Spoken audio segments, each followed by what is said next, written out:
jump right into it here. What's going on, everybody? I'm Chris Dailey, founder of the Sports Court, joined here by none other than ESPN broadcaster and a man formerly of the of MSG and the WWE, a man who went from mathematics degree to working in the biggest sports media company, ESPN, none other than Arda Ocal. Arda, thank you so much for joining the show. Chris, thanks for having me. Really appreciate you inviting me on. And yeah, I'm really excited to chat. Yeah, I'm excited as well. So you're a Toronto native from Turkish immigrant parents. And as a kid, you were always in love with the dream of being a broadcaster and that idea, but you didn't really realize it was an opportunity you could pursue. And as mentioned, you graduated with a degree in mathematics. So when did you realize that broadcasting was a viable option and something you could do with your life? Yeah, it came much later, to be honest. I envy you in your position, like starting young, Mhm. pursuing the dream. For me, it really, like when I look back on it now, it kind of felt like I had it in me. And I guess if I were to talk to my younger self, I'd say pursue it full time sooner would have probably been my advice. But I guess probably mid to late 20s was when I really thought, I think it was like 27. I really like looked in the mirror and I said, you know what? I'm going to give myself a couple years. I'm going to give myself till I'm 30. I think it was around 27. I was like, I'm going to give myself till I'm 30. By that point, I was working a day job. Like you said, I had a degree in math. So I was like doing desk jobs, like being a project manager, that kind of stuff. So I was saving my money, right? But at that point, I was like, I'm just unhappy doing a desk job. And I wanted to give this a try because nights and weekends, instead of going partying with my friends and, drinking all weekend, I wasn't doing any of that. I was going to the local television station and learning how to do graphics or learning how to do, set cameras and floor direct and things like that. That interested me way more. And so, big hit to the social life, I'll tell you that. But I didn't care because I was doing something that I loved. I didn't really realize it at the time. I was just doing it because I was interested in it. So it was sort of like hitting the ground running, school of hard knocks, because I never, like you said, I didn't have a degree in broadcasting, right? So around that mid 20s mark, I was like, look, I saved my money. I think I could scrape by, like not have a lavish lifestyle by any means. I mean, a lot of people don't get into this line of work to have a lavish lifestyle. Like, it doesn't happen for many people.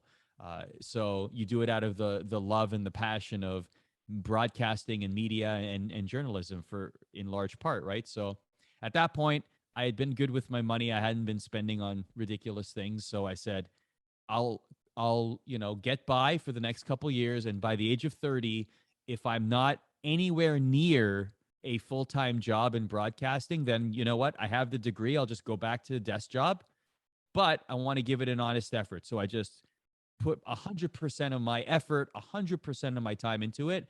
And luckily for me, some doors opened and I got lucky along the way. And by that point, when I reached 30, I was somewhere that I felt comfortable continuing to pursue.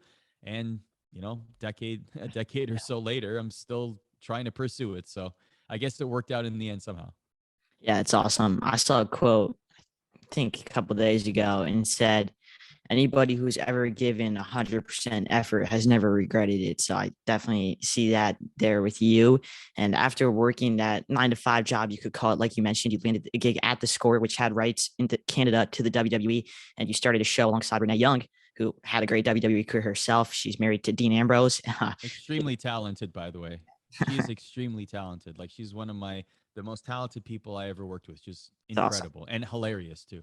Yeah. So can you go in depth on that story about how you started that show with Renee Young there at the Score and eventually how it snowballed into a job with the WWE? Yeah, so the Score was really the little engine that could in terms of national sports networks in Canada. The big two were Sportsnet and TSN, and the Score was really the place for up and coming talent and creatives. Not that I was an up and coming talent, I just happened to be at the right place at the right time. But definitely the biggest property, at least in terms of ratings, that the Score had was WWE. It was with TSN in Canada for a very long time. Then the Score came in and it became basically their marquee property in terms of ratings. And so honestly, like you said, it was May of 2009 that I started there as a volunteer. I was just working at the time. They had a Sirius radio station. I was just cutting clips. I was helping produce shows wherever I could. And then I got a part-time job that fall, still in the same department. But what that did was put me in the email system. So all of a sudden I got a company email. And the reason I'm mentioning that is because it's important to the story, because a couple months later, we got a company-wide email from the, at the time, vice president of programming that said, "Hey, we're looking for show pitch ideas. If you have an idea, give us your pitch. Fill out this form." And that's where I filled out the one-page form that would eventually become Right After Wrestling, which became Aftermath after a while, and that lasted for 10 years on television, which is unheard of. Like that's a heck of a run for a TV show in any country. Like most shows don't even get green lit, let alone get past the first season. And at one point of that show's life cycle, that same vice president of programming said it was the highest rated studio show that the Score ever did. Now, of course, it had the benefit of Raw and SmackDown leading into it. So obviously, wrestling fans, if you're watching Raw or SmackDown, and you know that there's going to be a studio show where three people are talking about wrestling, chances are you're going to stick around to hear what they say, even if you're sticking around for like 5 minutes, right? But that was the beauty of the show, was that the wrestling fans did stick around. And so that was really it. I filled out the one-page form. I didn't think twice about it. I thought that, hey, there's post-game shows for sports. Why not a post-game show for WWE? And so that's exactly what we did. And it was very successful. And there were a lot of great people that worked on the show, and they continue to do great things in the industry, including, like you mentioned, Renee Paquette, who's fantastic. She's one of the most talented people that I ever worked with, and she's doing her thing. I mean, she attained fantastic success in WWE and beyond. I mean, she's an entrepreneur. She's doing like so many different things, and it's great to see. And like, but the Score was also a place for people like that to succeed and to get noticed. You know, like when you look back at the roster of the Score, it is an impressive quality of people on air, creatives, talented people that went on to do fantastic things on both sides of the border, in Canada and in the United States. So I'm really proud of that time, and I'm proud of that show, because it was a success by at least audience measurements, or who was watching it. So yeah, I'm super proud of that. Yeah, and it's awesome. And as you mentioned, a lot of these people go on to do great things, like yourself and Renee Young. And it's almost like you could compare it to wrestling, almost, the indie circuit pretty much, and then eventually land to WWE, AEW, whatever it is, and you make it to the big times. But while working in WWE, you obviously worked under the infamous Vince McMahon. Obviously, there's been some negative news lately, but when you were there, what was your time like working under him? And did you ever have any interactions with the boss himself? I never really worked with him directly. I only shook his hand once at a company holiday party. I never, I didn't even work with Kevin Dunn. Like I was so many levels below. I was working with the international department, and I worked with some fantastic people at the international department. I loved my producers, my boss, who's still there at WWE. He'd been there for, I think, 20 plus years. There's a lot of employees there that have been working there for at least 20 years. They become WWE lifers because well, they're valuable. They do a great job, but also, it's very rare to find people of that caliber. Mhm. So, in terms of working directly with Vince McMahon, I only met him a couple times, and like I said, I shook his hand once at a holiday party. But beyond that, like my time at WWE was shorter than I would have hoped. When I look back, like going as I was chasing the job and trying to attain it, I envisioned myself being a lifer as well, right? Like that was, in a way, that was one of my goals. I always had two main goals. I wanted to either be Ron McLean, a hockey desk host, like doing hockey games, or I wanted to be Mean Gene Okerlund, and I wanted to work in pro wrestling and be like Mean Gene. And when I got to WWE, it felt like a dream come true because I was chasing it. And especially at the time, it was more, I would argue that it was way more difficult then than it is now to work with WWE. And I don't mean full time, but even to collaborate with WWE. There weren't really many part time collaborators Mhm. on the broadcast side. in WWE at the time. And now you see that a lot more frequently. And so I felt like it was really difficult back then to try and get a full-time job. So I was very grateful that I did. And when I look back on it, really the biggest thing that I accomplished was making it to WWE. I pitched a segment called This Week in History. I'm a big history buff. When I look back on it, I'm like, Watched a lot of yeah, I appreciated that the most. Mhm. Like that, I wrote all those. I found the moments. I wanted it to be some like celebrating moments that weren't often talked about. It wasn't like, oh, let's talk about the Iron Man match or let's talk about the Montreal Screwjob for the 100th time. No, let's find different things that happened this week in history, but bring them to light because I think a lot of people would appreciate it. But that's very niche too. Like it's very much you are a huge wrestling fan and you want to learn about this stuff. And I grew up a big wrestling fan. So from that point of view, I would say that I was very proud of that. And we put it on YouTube and WWE Network, and it was great. So yeah, like a lot of people always ask, oh, are you bitter that you got fired from WWE? No, like at the time it sucks to lose any job, right? So like obviously I was sad that I lost a job, but I'm not like at that point. I think wrestling was out of my system. That's the thing, because I had been, like you said, the indies, doing wrestling like 24/7 at the Score too. Like I was living and breathing that wrestling bubble for a while because I was chasing that WWE job, and when I got it, I had to continue living and breathing wrestling.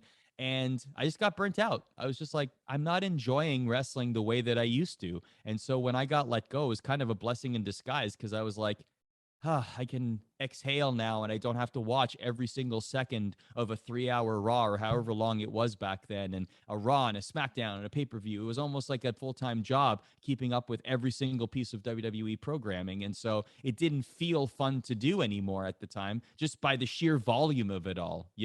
So it definitely was the end of the chapter of me being a pro wrestling fan, so to speak. I still appreciate it very much. I still have a lot of friends that work there or work in the industry, so I watch here and there.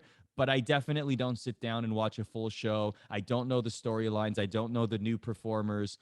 But I do, like I said, I still have friends there, and I wish them all well. So I'm glad that it happened. In many ways, I'm glad that it's over. But there's absolutely zero bitterness whatsoever. And that's like, it's a question that comes up, I guess, because it's wrestling, right? Like people always ask, like, are you bitter? Is there bitterness? Was there heat? Like, no, there wasn't. Just ended. Yeah. You know? It's like a breakup. It happens, move on. And one thing that's very similar to me with WWE and NHL, and I'm a big hockey guy. I'm a big New York Ranger fan. I've interviewed Shane Doan from the Coyotes, and I actually Yeah. have a jersey hanging up in my room. So that's one of my all-time favorite interviews. And these Canadian guys are so nice, so welcoming, and he was an awesome guy.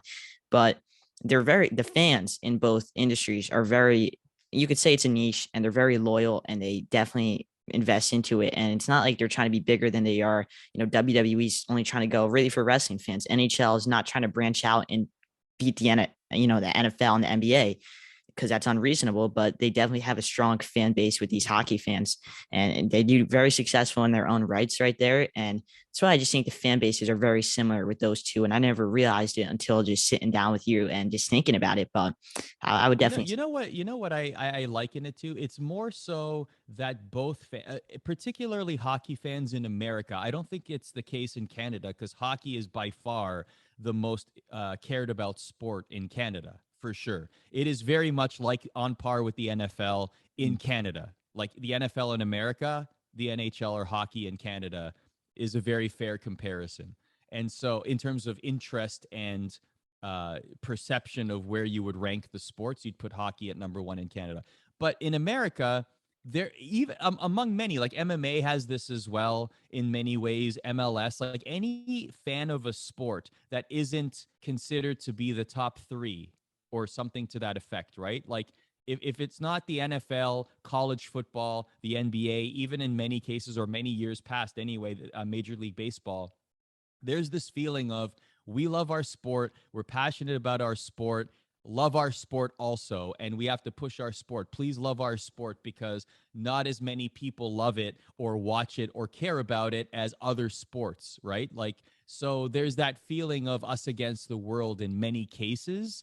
And I see that in pro wrestling fans, especially because people sometimes, not as much anymore, because I think that era of oh, wrestling's fake. Like I think that is toned down a lot now. Like it's not like if you're watching wrestling, everyone knows this by now. It's 2022. Nobody's really watching wrestling anymore thinking, oh my gosh, is this real? Like this isn't the 60s and this isn't Bruno Sammartino, presenting it like it's real. Like you're immersed in the theater of it and you're suspending your disbelief and you're watching it wanting to be surprised and wanting to be entertained. And you're watching it because you like a story. You like the ups and downs of the good guy and the bad guy cheating to get the advantage, and then the good guy coming back, and then watching the conclusion of this story for each match. So like I think that that era of complaint is over, and to use it as passe, like it just doesn't tread water anymore. So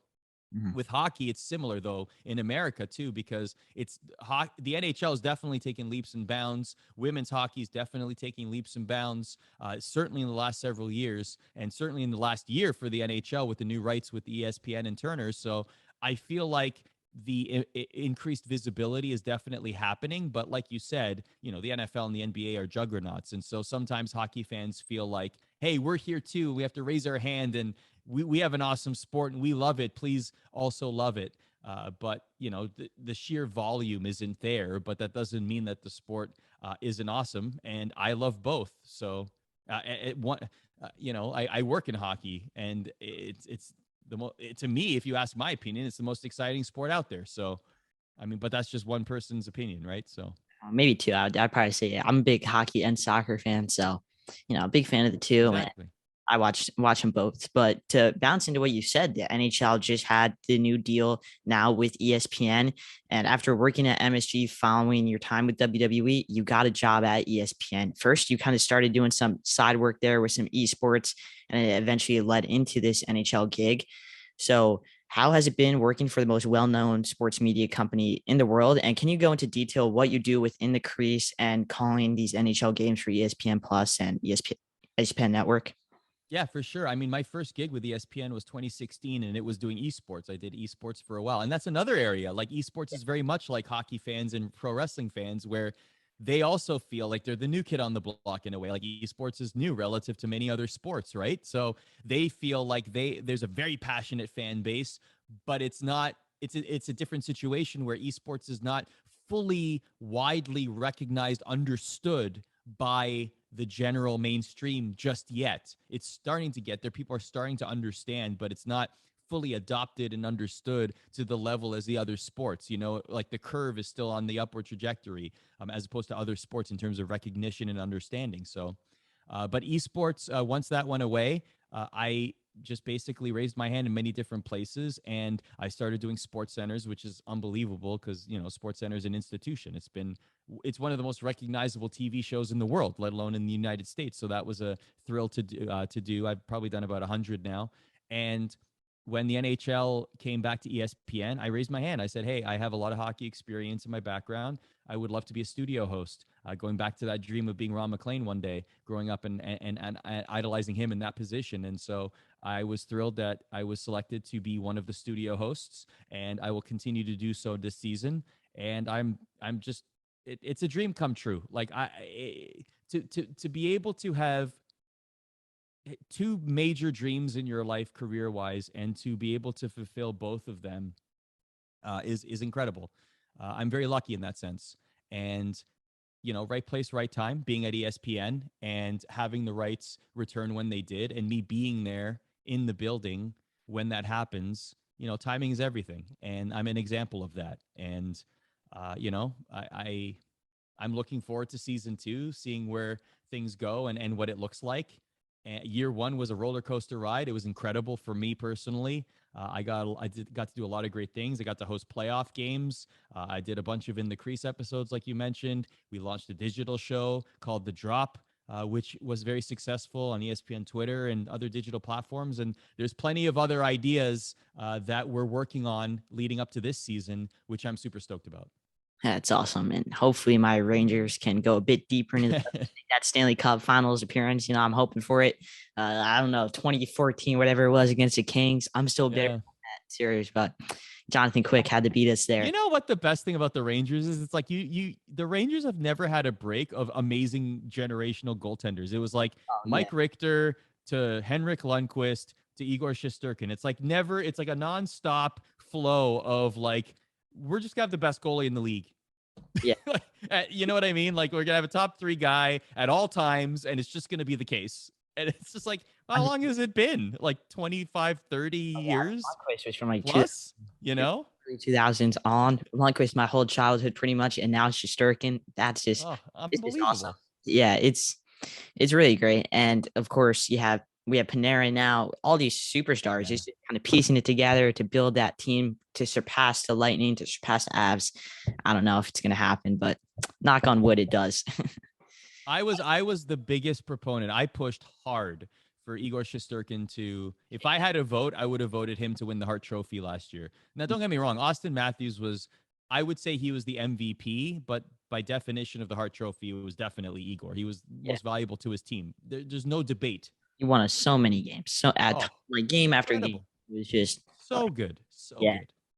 And to bounce into that about you calling these games, what was your favorite game to call last year? It was definitely a great NHL season, and the playoffs were super exciting. So, what was your favorite game?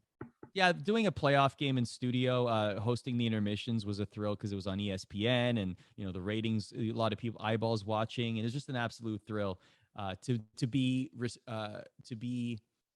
reward. It felt like a great reward for all my hard work, but also to be trusted with that. I felt like this was a big step for me.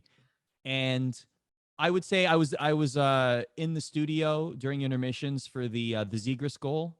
That was a lot of fun. We had a lot of conversations about that. Torts was on the desk. That was a lot of fun because we got a lot of like different points of view about it. And I love debate hockey talk. Like I just love hearing different perspectives on big moments in hockey. And we had that a lot, with the point and intermissions. And I felt like that was really, really fun.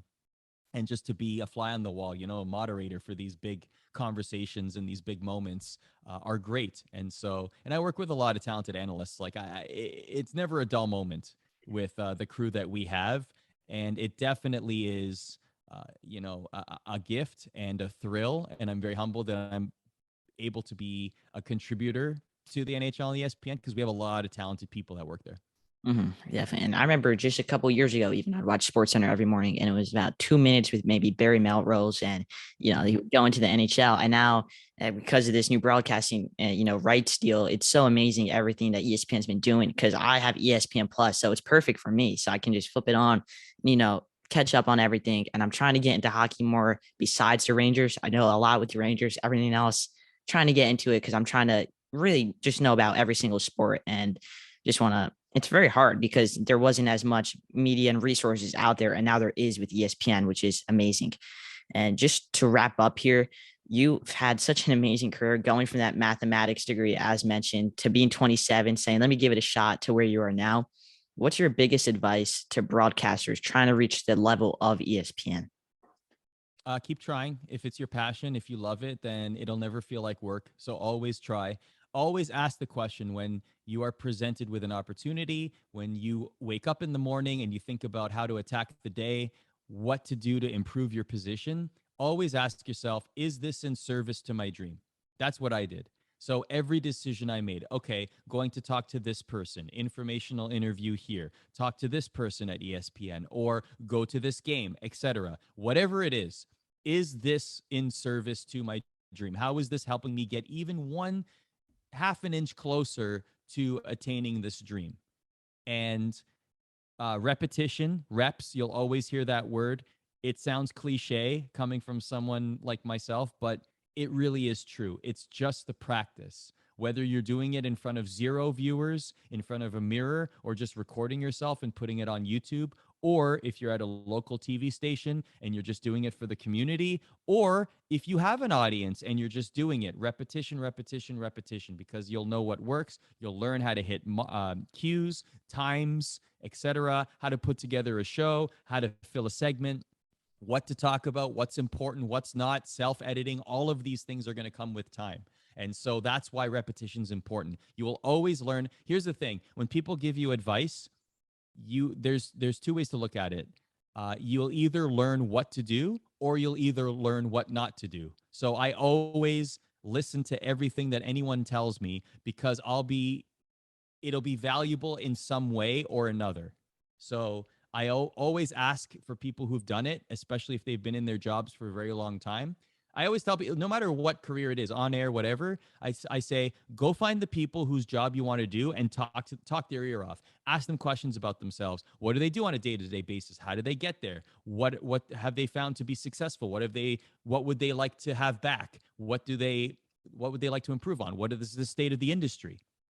The other thing is pay attention to the industry. Listen to as many podcasts, follow social media accounts, like make sure you have your finger on the pulse of the sports that you particularly love, and also see what content is like, right? Like how are people presenting content these days? Because what social media platforms are growing, right? Because it's all about audience, particularly on social media, right? So how are you engaging that audience? What are you like?